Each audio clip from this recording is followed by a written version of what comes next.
యువ వైద్యులు గ్రామీణ గిరిజన ప్రాంతాల్లో వైద్య సేవలందించాలని రాష్ట్రపతి ద్రౌపది ముర్ము సూచించారు. జాతి సమ్మిళిత ఆరోగ్య సంరక్షణలో ప్రత్యేకించి మీలాంటి యువ వైద్యులు కీలక పాత్ర పోషించాలన్నారు. ఈ దశలో మీరు చిత్తశుద్ధితో పనిచేసి దేశ ఆరోగ్యాభివృద్ధిలో పాలు పంచుకోవాలని ఆకాంక్షించారు. సమయం పరిస్థితులను బట్టి ప్రతి మనిషి జీవనశైలి ఉండాలని వెల్లడించారు. మెడికల్ టెక్నాలజీ ఎడ్యుకేషన్తో అందరికీ ఉపయోగపడే సేవలు అందిస్తారని ఆశిస్తున్నట్లు చెప్పారు. ఆయుష్మాన్ భారత్ ద్వారా దేశ ప్రజలకు ఆరోగ్య సేవలు తేలిగ్గా అందించడమే ధ్యేయమన్నారు. గుంటూరు జిల్లా మంగళగిరిలోని ఎయిమ్స్ తొలి స్నాతకోత్సవానికి రాష్ట్రపతి ద్రౌపది ముర్ము ముఖ్య అతిథిగా హాజరయ్యారు. వైద్య విద్య పూర్తి చేసుకున్న 49 మంది మొదటి బ్యాచ్ ఎంబీబీఎస్ విద్యార్థులకు పట్టాలు ప్రదానం చేశారు. అనంతరం ఆమె మాట్లాడుతూ మన భారత మహిళలు యువతులు అన్ని రంగాలలో ఉన్నతి సాధించాలని ఆకాంక్షించారు. వైద్య వృత్తిని ఎంచుకోవటం ద్వారా విద్యార్థులు మానవత్వంతో సేవ చేసే దారిని ఎంచుకున్నారన్నారు. ప్రజల ప్రాణాలు కాపాడి వారి ఆరోగ్యం మెరుగుపరిచే అమూల్యమైన అవకాశం మీకు వస్తుందన్నారు. యువ వైద్యులుగా మీరందరూ అత్యుత్తమ సేవలు అందించాలన్నారు. ఇప్పుడు డాక్టర్లైన వారిలో 2/3 వంతు మహిళా డాక్టర్లు ఉన్నారని చెప్పారు. ఎయిమ్స్ మొదటి బ్యాచ్గా మీరందరూ గుర్తుంటారని తెలిపారు. దేశ ప్రజలందరూ ఆరోగ్యవంతులుగా ఉండాలని, పూర్తి ఆరోగ్యంపై అందరూ దృష్టి పెట్టాలని రాష్ట్రపతి సూచించారు. ప్రతిరోజు ఆరోగ్యకరమైన వాతావరణం ఉండేలా చూసుకోవాలన్నారు. యోగాసనాలు, ప్రాణాయామాలు చేయటం ఆరోగ్యంగా ఉండడానికి అవసరమన్నారు. సమయం పరిస్థితులను బట్టి ప్రతి మనిషి జీవనశైలి ఉండాలని వెల్లడించారు. మెడికల్ టెక్నాలజీ ఎడ్యుకేషన్తో అందరికీ ఉపయోగపడే సేవలు అందిస్తారని ఆశిస్తున్నట్లు చెప్పారు. ఆయుష్మాన్ భారత్ ద్వారా దేశ ప్రజలకు ఆరోగ్య సేవలు తేలిగ్గా అందించడమే ధ్యేయమన్నారు. ప్రపంచ పటంలో భారతదేశం మెడికల్ సేవల్లో అందుబాటులో ఉండే దేశంగా నిలవడానికి మన డాక్టర్ల సేవలు మరవలేనివని కొనియాడారు. ప్రతి రోగికి సేవలు అందించాలి, ప్రతి డాక్టర్ సేవకే ప్రాధాన్యత ఇవ్వాలని స్పష్టం చేశారు. యువ డాక్టర్లు సేవ చేయటానికే ప్రాధాన్యత ఇవ్వాలని కోరుతున్నానన్నారు. ఆరోగ్యకరమైన అభివృద్ధి సాధించే భారతదేశం మనందరికీ కావాలని రాష్ట్రపతి ద్రౌపది ముర్ము పేర్కొన్నారు. सकल स्वास्थ्य सर्वदा ये मोटो आपके संस्थान का उच्च आदर्श है. Relentless promotion of holistic health and ensuring health for all should be the guiding principle of every medical professionals of this institute. Holistic health के प्रसंग में योगासन तथा प्राणायाम की पद्धति को आधुनिक दृष्टिकोण से भी स्वीकार किया गया है. इस संस्थान के सभी चिकित्सकों तथा विशेषज्ञों से मैं अनुरोध करती हूँ कि हमारे प्राचीन चिकित्सा परंपराओं से उपलब्ध ज्ञान के आधुनिक विज्ञान की मान्यताओं के अनुसार परीक्षण करें तथा तर्कसंगत परंपराओं को आगे बढ़ाएं.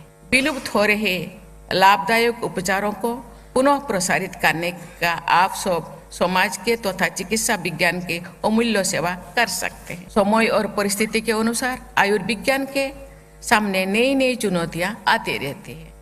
ऐसा चुनौतियां का सामना करने के लिए नए समाधानों की आवश्यकता होती है. మంగళగిరి ఎయిమ్స్ అభివృద్ధికి కూటమి ప్రభుత్వం పూర్తి సహకారం అందిస్తుందని ముఖ్యమంత్రి చంద్రబాబు తెలిపారు. అత్యాధునిక సేవలందిస్తున్న మంగళగిరి ఎయిమ్స్ దేశంలో మొదటి స్థానంలో నిలవాలని ఆకాంక్షించారు.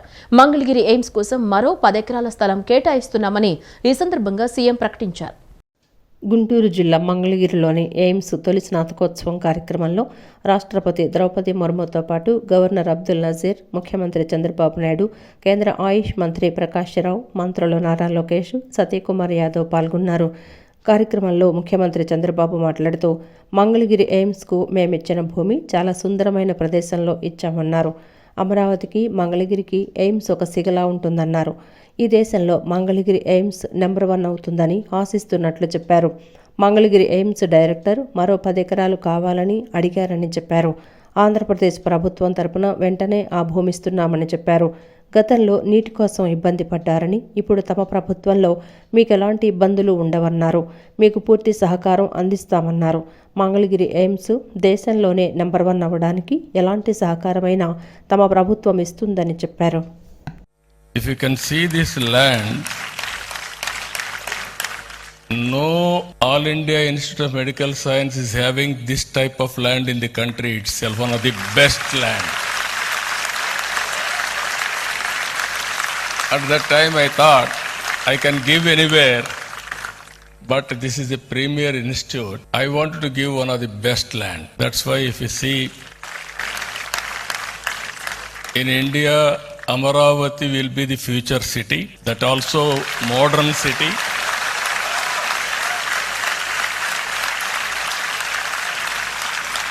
In that city, our Mangalagiri All India Institute of Medical Science will be the number one in the country forever. It is going to happen. I am very happy, along with Nadda ji, who laid the foundation 2018. Again, Nadda, today also health minister again. 2018, and now it is coincidence. And also today this hospital, 960 beds, 1618 crores they have spent money. Today, first convocation within 9 years' time. We are very happy, one of the most impressive progress. Honorable Prime Minister Narendra Modi ji has dedicated this institution to the nation.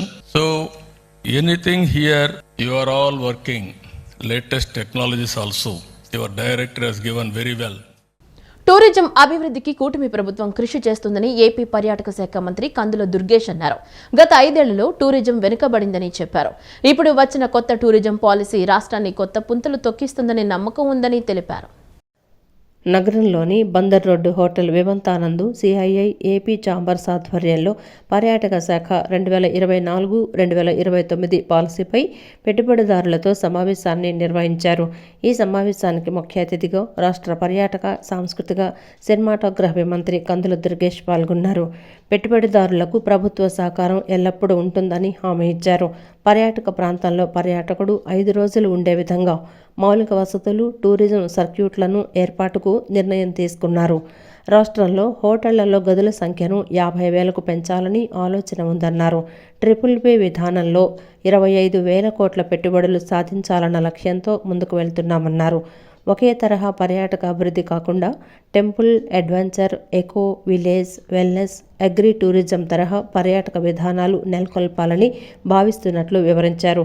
పర్యాటకంలో సరైన నిర్వహణ విధానాన్ని అమలు చేస్తామన్నారు. రాష్ట్రంలో 3 eco tourism, 10 temple, 2 Buddhist, 5 beach, 4 river, 2 cruise సర్క్యూట్లు ఏర్పాటు చేయనున్నట్లు వివరించారు. ఒక శుభారంభానికి నాంది పలకడం జరిగింది. ఈరోజు ప్రధానంగా ముఖ్యమంత్రి గారు, ఉప ముఖ్యమంత్రి గారు కలలు కంటున్నటువంటి అందమైనటువంటి ఆంధ్రప్రదేశ్ను తయారు చేయడానికి తొలిమెట్టుగా ఈ కాన్క్లేవ్ ఏర్పాటు చేసుకోవడం జరిగింది. చాలా రోజులుగా అనుకుంటా ఉన్నాం, ఈ పార్టీ అధికారంలోకి వచ్చిన తర్వాత, ఈ కూటమి ప్రభుత్వం వచ్చిన తర్వాత పర్యాటక రంగం ఏదైతే గతంలో నష్టపోయిందో దాన్ని పునరుద్ధరించాలని, మళ్ళీ పట్టాలెక్కించాలనేటువంటి ఆలోచనతోటి ముఖ్యమంత్రి గారు ఇచ్చినటువంటి తోడ్పాటుతోటి ఇవాళ ఒక అద్భుతమైనటువంటి పర్యాటక పాలసీని తీసుకురావడం జరిగింది. Tourism policy 24-29. దాంతోపాటు చాలా మంది చాలా కాలంగా కోరుతున్నటువంటి పర్యాటక రంగాన్ని కూడా ఇండస్ట్రీ హోదా ఇవ్వాలనేటువంటి మాట ఏదైతే ఉందో దాన్ని సాకారం చేసుకునే విధంగా ఇవాళ ప్రభుత్వం ముందుకొచ్చింది. ఈ 2 అంశాలని దృష్టిలో పెట్టుకుని ప్రభుత్వం చేసేటువంటి ఈ కార్యక్రమాలని ప్రజలకి తెలియజెప్పడానికి ముందుగా ఎవరైతే పర్యాటక ప్రాజెక్టులతోటి ఇప్పటికే ప్రజల్లోకి వెళ్ళారో, లేకపోతే కొత్త ప్రాజెక్టులు చేపట్టాలనేటువంటి ఔత్సాహికులు ఉన్నారో వారందరినీ ఒక వేదిక మీదకి తీసుకొచ్చి వారికి ప్రభుత్వం చేస్తున్నటువంటి ప్రయత్నాలను తెలియజెప్పి తద్వారా రాబోయే 5 సంవత్సరాల కాలంలో రమారమి 25,000 కోట్ల రూపాయల పెట్టుబడుల్ని పర్యాటక రంగంలోకి తీసుకురావాలనేటువంటి ఒక ప్రయత్నం జరుగుతాం. కేంద్రంలోని భారతీయ జనతా పార్టీ కులం మతాల విభజన ఆధారంగా దేశంలో పాలన చేస్తోందని సిపిఐ జాతీయ ప్రధాన కార్యదర్శి డి రాజా విమర్శించారు. ఆంధ్రప్రదేశ్కు ఇచ్చిన హామీలు అమలు చేయకుండా ప్రధాని నరేంద్ర మోదీ మోసం చేశారని ఆరోపించారు. అయినా సీఎం చంద్రబాబు వారికే మద్దతిచ్చారని చెప్పారు. బీజేపీ, ఆర్ఎస్ఎస్ విధానాలకు అనుగుణంగా చంద్రబాబు పనిచేస్తున్నారని ఆరోపించారు. బీజేపీ, ఆర్ఎస్ఎస్లు సొంత ఎజెండాతో ముందుకు వెళుతున్నాయన్నారు. ఇక for the people, by the people అనే విధానాలకు నేటి పాలకులు స్వస్తి పలికారని ఆవేదన వ్యక్తం చేశారు. సిపిఐ రాష్ట్ర మహాసభల్లో పాల్గొనేందుకు నేడు విజయవాడకు సిపిఐ జాతీయ ప్రధాన కార్యదర్శి డి రాజా వచ్చారు. హనుమాన్పేటలోని దాసరి భవన్లో విలేకరుల సమావేశం నిర్వహించారు. సమావేశంలో ఆయన మాట్లాడుతూ ఇటీవల జరిగిన సార్వత్రిక ఎన్నికల్లో వారికి ప్రజలు తగిన విధంగా బుద్ధి చెప్పారన్నారు. ఆయన టీడీపీ జాతీయ అధ్యక్షుడు సీఎం చంద్రబాబు నాయుడు జేడీయూ అధినేత బీహార్ సీఎం నితీష్ కుమార్ సహకారంతో కేంద్రంలో ప్రభుత్వాన్ని ఏర్పాటు చేశారని గుర్తు చేశారు. ఆంధ్రప్రదేశ్కి ఇచ్చిన హామీలు అమలు చేయకుండా ప్రధాని నరేంద్ర మోదీ మోసం చేశారని ఆరోపించారు.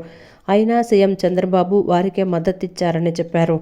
బీజేపీ, ఆర్ఎస్ఎస్ విధానాలకు అనుగుణంగా చంద్రబాబు పనిచేస్తున్నారని ఆరోపించారు. ఆంధ్రప్రదేశ్ రాష్ట్రానికి ప్రత్యేక హోదాతో పాటు ఇతర ప్రాజెక్టులను సైతం ఇవ్వాలని ఈ సందర్భంగా ప్రధాని మోదీని డి రాజా డిమాండ్ చేశారు. దేశంలో బిఆర్ అంబేద్కర్ రాసిన రాజ్యాంగాన్ని కాకుండా మోడీ రాజ్యాంగాన్ని అమలు చేస్తున్నారంటూ ప్రధానిపై ఆగ్రహం వ్యక్తం చేశారు. బీజేపీ, ఆర్ఎస్ఎస్లు సొంత ఎజెండాతో ముందుకు వెళ్తున్నాయన్నారు. దీనివల్ల భారత రాజ్యాంగానికి ముప్పు వాటిల్లే ప్రమాదం ఉందని ఆందోళన వ్యక్తం చేశారు. బీజేపీ, ఆర్ఎస్ఎస్ ఆదేశాలను అమలు చేసేలా కేంద్ర ఎన్నికల సంఘం పనిచేస్తుందని ఆరోపించారు. పూర్తి పారదర్శకంగా పనిచేయాలంటూ కేంద్ర ఎన్నికల సంఘానికి ఈ సందర్భంగా ఆయన సూచించారు. పారిశ్రామికవేత్త గౌతమ్ అదానీ వివిధ రూపాల్లో వేలాది కోట్ల రూపాయలు అవినీతి చేశారని విమర్శించారు. దీనిపై విచారణ జరిపి అదానీని ప్రధాని మోడీ ఎందుకు అరెస్టు చేయడం లేదంటూ ప్రశ్నించారు. ప్రజలకు భారత రాజ్యాంగం ఇచ్చిన హక్కులను పాలకులు కాలరాయడం ఏమాత్రం సరికాదని ఈ సందర్భంగా డి రాజా అభిప్రాయపడ్డారు. Modi and his government refused to have a JPC probe. What we are asking, simple question. Some issues have come up in public domain and Modi must answer how Mr. Adani is accused of huge corruption, how Mr. Adani is accused of many manipulative activities. This is what we are asking. Let there be a JPC probe and let the government arrest Mr. Adani. Let truth will come out. But Modi and his government do not agree with this. How many days Parliament could not work, we all know. That is what I am saying. The Constitution is under threat. ఏదైతే 41.15 metres వరకు ఉందో అంతవరకు మాత్రమే వాళ్ళు ఇస్తామంటున్నారు. మిగతా వాళ్ళు మేము ఇవ్వమని చెప్తా ఉన్నారు చాలా స్పష్టంగా. కానీ ఆ విషయాన్ని ముఖ్యమంత్రి చంద్రబాబు నాయుడు గారు ఎందుకు బయట పెట్టడం లేదు, ఎందుకు దాచిపెడతా ఉన్నాడు?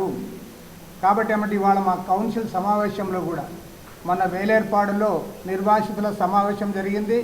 దాదాపు 1500 మంది హాజరయ్యారు 7 మండలాల నుండి. ఇవాళ ఒక కార్యాచరణ ప్రకటించబోతా ఉన్నాం. అక్కడున్న లక్షలాది మంది నిర్వాసితులందరికీ కూడా న్యాయం జరిగేంత వరకు కూడా కేంద్ర రాష్ట్ర ప్రభుత్వాలపైన ఒత్తిడి తెస్తాం. ముఖ్యమంత్రి గారు దాని గురించి మాట్లాడాలని కోరుతాము. అధికారాన్ని అడ్డం పెట్టుకుని పేదల బియ్యాన్ని పందికొక్కుల్లా బొక్కి తిన్న పేర్ని నాని లాంటి అవినీతి పరుల్ని వదిలిపెట్టేది లేదని రాష్ట్ర గనులు, భూగర్భ వనరులు, ఎక్సైజ్ శాఖ మంత్రి కొల్లు రవీంద్ర ధ్వజమెత్తారు. గత ప్రభుత్వ హయాంలో చేసిన తప్పిదాలే ఈ రోజు పేర్ని నాని లాంటి వారిని బట్టలుడదీసి రోడ్డుపై కూర్చోబెడుతున్నాయన్నారు. మంగళగిరిలోని తెలుగుదేశం పార్టీ కేంద్ర కార్యాలయంలో రాష్ట్ర గనులు, భూగర్భ వనరులు, ఎక్సైజ్ శాఖ మంత్రి కొల్లు రవీంద్ర మీడియా సమావేశాన్ని నిర్వహించారు. ఎక్కడ ఏం జరిగినా మీడియా ముందుకొచ్చి నీతి కబుర్లు చెప్పే పేర్ని నాని తన గోదాములో జరిగిన బియ్యం కుంభకోణం గురించి ఎందుకు మాట్లాడకుండా పారిపోయాడో సమాధానం చెప్పాలని డిమాండ్ చేశారు. తప్పు చేసిన ఏ ఒక్కరిని ప్రభుత్వం విడిచిపెట్టబోదన్నారు. గత 5 ఏళ్ల పాలనలో అన్ని స్కాములేనని వాటన్నింటినీ బయటకు తీసి అక్రమార్కులపై చర్యలు తీసుకుంటామన్నారు. గత ప్రభుత్వ హయాంలో చేసిన తప్పిదాలే ఈరోజు పేర్ని నాని లాంటి వారిని బట్టలూడదీసి రోడ్డుపై కూర్చోబెడుతున్నాయన్నారు. పేదలకు చెందాల్సిన దాదాపు 1 కోటి విలువైన 3708 బస్తాలు 187 టన్నుల బియ్యాన్ని బొక్కేశారు. జగన్ రెడ్డి అండ్ మాఫియా కుంభకోణాల్లో ఇది పిసరంత మాత్రమే. పేదల్ని దోచుకుని జేబులు నింపుకున్న ప్రతి కుంభకోణాన్ని బయటపెడతామని మంత్రి కొల్లు రవీంద్ర హెచ్చరించారు. పేర్ని నాని తప్పు లేకుంటే, రేషన్ స్కామ్లో తన పాత్ర లేకుంటే కుటుంబంతో కలిసి ఎందుకు పారిపోయాడో సమాధానం చెప్పాలని డిమాండ్ చేశారు.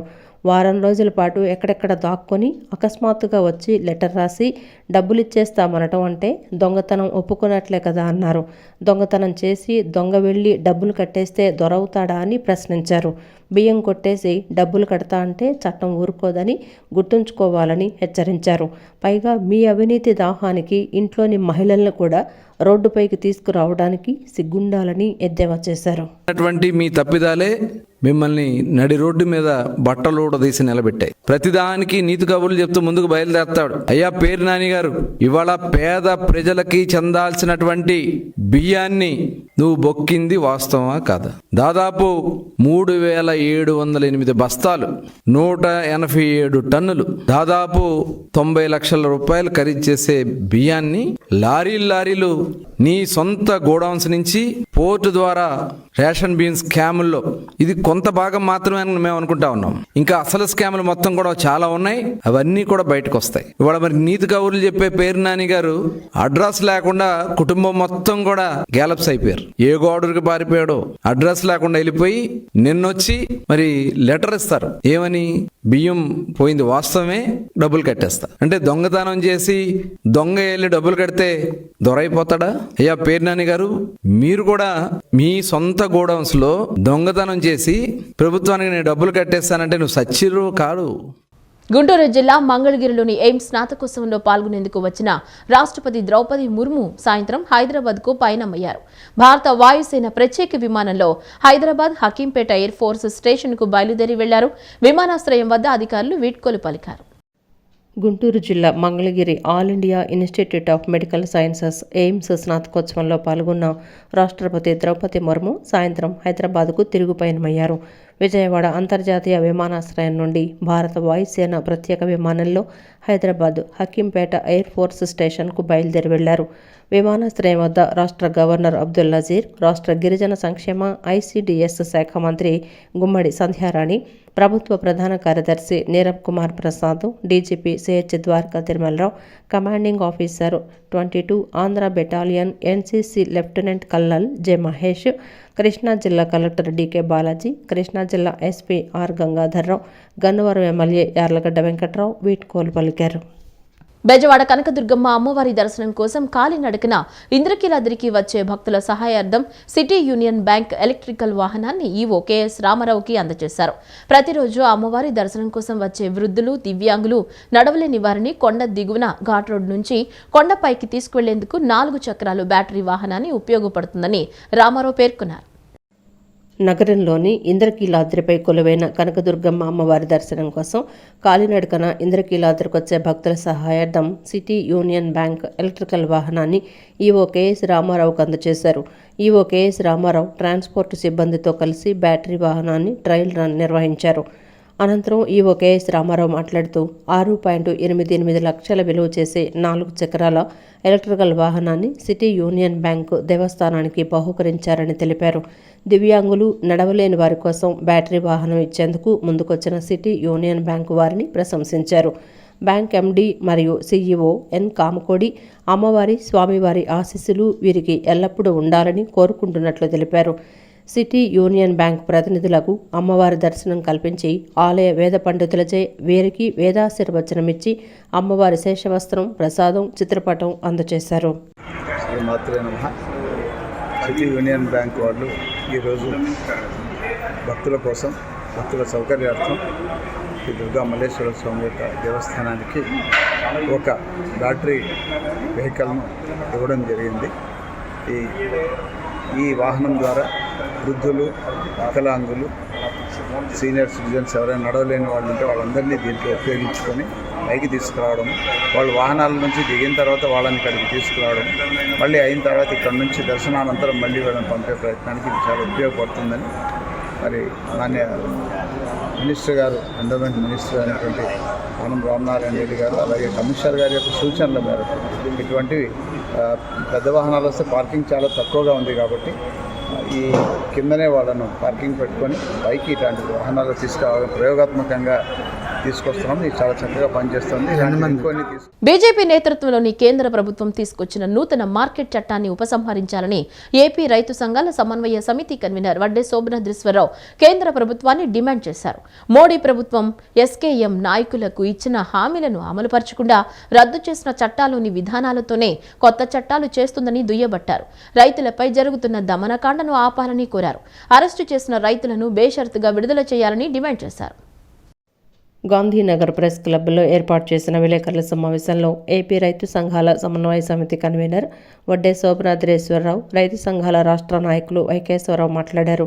నూతన మార్కెట్ చట్టం జిరాక్స్ కాపీలను దగ్ధం చేయాలని రైతులకు పిలుపునిచ్చారు. ఈ మేరకు రాష్ట్రంలోని అన్ని జిల్లా కేంద్రాలలో నిరసనలు చేపట్టాలని విజ్ఞప్తి చేశారు. ఇటీవల ఢిల్లీ సరిహద్దు శంభు బోర్డర్లో రైతు ఉద్యమ నాయకులపై కేంద్ర ప్రభుత్వ పాశవిక దాడిని తీవ్రంగా ఖండించారు. సంయుక్త కిసాన్ మోర్చా ఉద్యమ నాయకులు జగజ్జీత్ సింగ్ దల్లేవాల్కు ఏమైనా హాని జరిగితే కేంద్ర ప్రభుత్వమే బాధ్యత వహించాలని హెచ్చరించారు.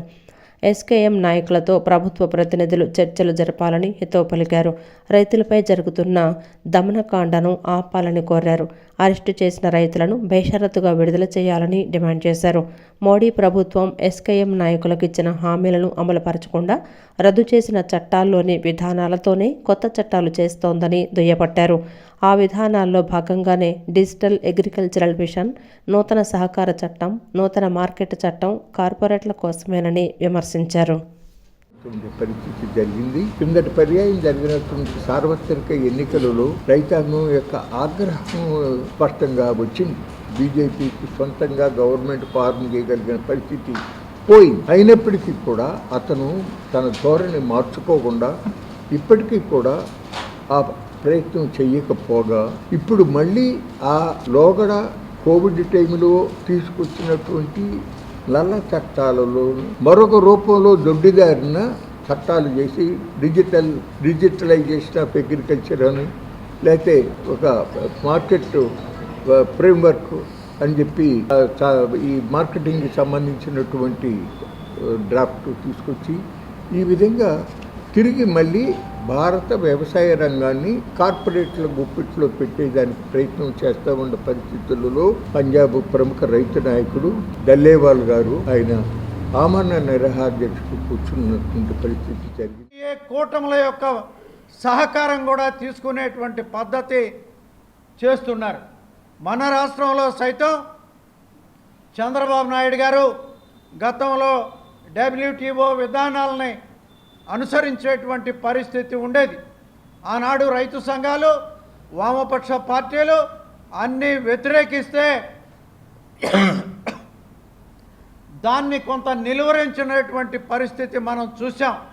మళ్ళీ ఇవాళ కేంద్ర ప్రభుత్వ విధానాలని అడ్డుపెట్టుకుంటూ మళ్ళీ అదే విధానాలని ముందుకు తీసుకువచ్చి ఈ రాష్ట్రంలో రైతాంగం మీద, ప్రజల మీద పెద్ద ఎత్తున దాడికి పూనుకునేటువంటి పరిస్థితి తీసుకొచ్చేటువంటి ప్రయత్నాలు ముమ్మరం చేస్తున్నారు. కూటమి ప్రభుత్వం సహకారంతో విజయవాడ నగరాన్ని అభివృద్ధి పదంలోకి తీసుకెళ్లేందుకు తన వంతు కృషి చేస్తున్న గొప్ప నాయకుడు TDP floor leader Nellibandla Balaswamy అని ఆసరా ఫౌండేషన్ ప్రతినిధి నున్న విఘ్నేష్ అన్నారు.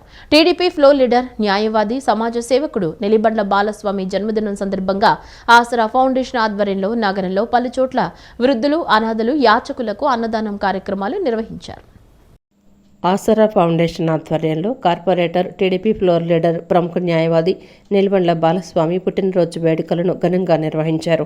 రాజరాజేశ్వరిపేటలోని అరుణ వృద్ధాశ్రమంలో అన్నదానం చేశారు. వీటితో పాటు నగరంలో పలుచోట్ల వృద్ధులు, అనాథలు, యాచకులకు అన్నదానం కార్యక్రమాలు నిర్వహించారు. ప్రముఖ సీనియర్ న్యాయవాది బెల్లపు సత్యనారాయణ మాట్లాడుతూ TDP floor leader Nellibandla Balaswamy జన్మదినం సందర్భంగా ఆసరా ఫౌండేషన్ ఆధ్వర్యంలో వృద్ధులకు అన్నదానం చేయడం ఆనందంగా ఉందన్నారు. ప్రజాక్షేత్రంలో మరిన్ని ఉన్నత పదవులు అలంకరించాలని బెల్లపు సత్యనారాయణను ఆకాంక్షించారు. అనంతరం ఆసరా ఫౌండేషన్ అధ్యక్షుడు నున్న విఘ్నేష్ మాట్లాడుతూ కూటమి ప్రభుత్వం సహకారంతో విజయవాడ నగరాన్ని అభివృద్ధి పథంలోకి తీసుకువెళ్లేందుకు తన వంతు కృషి చేస్తున్న గొప్ప నాయకుడు టీడీపీ ఫ్లోర్ లీడర్ నెల్లిబండ్ల బాలస్వామిని కొనియాడారు. ప్రజాప్రతినిధిగా, రాజకీయ నేతగా, సమాజ సేవకుడుగా నిత్యం ప్రజల్లో ఉంటూ ప్రజా సమస్యలను సమర్థవంతంగా పరిష్కారం చేస్తూ తనకంటూ ప్రత్యేకతను చాటుకుంటున్నారని తెలిపారు.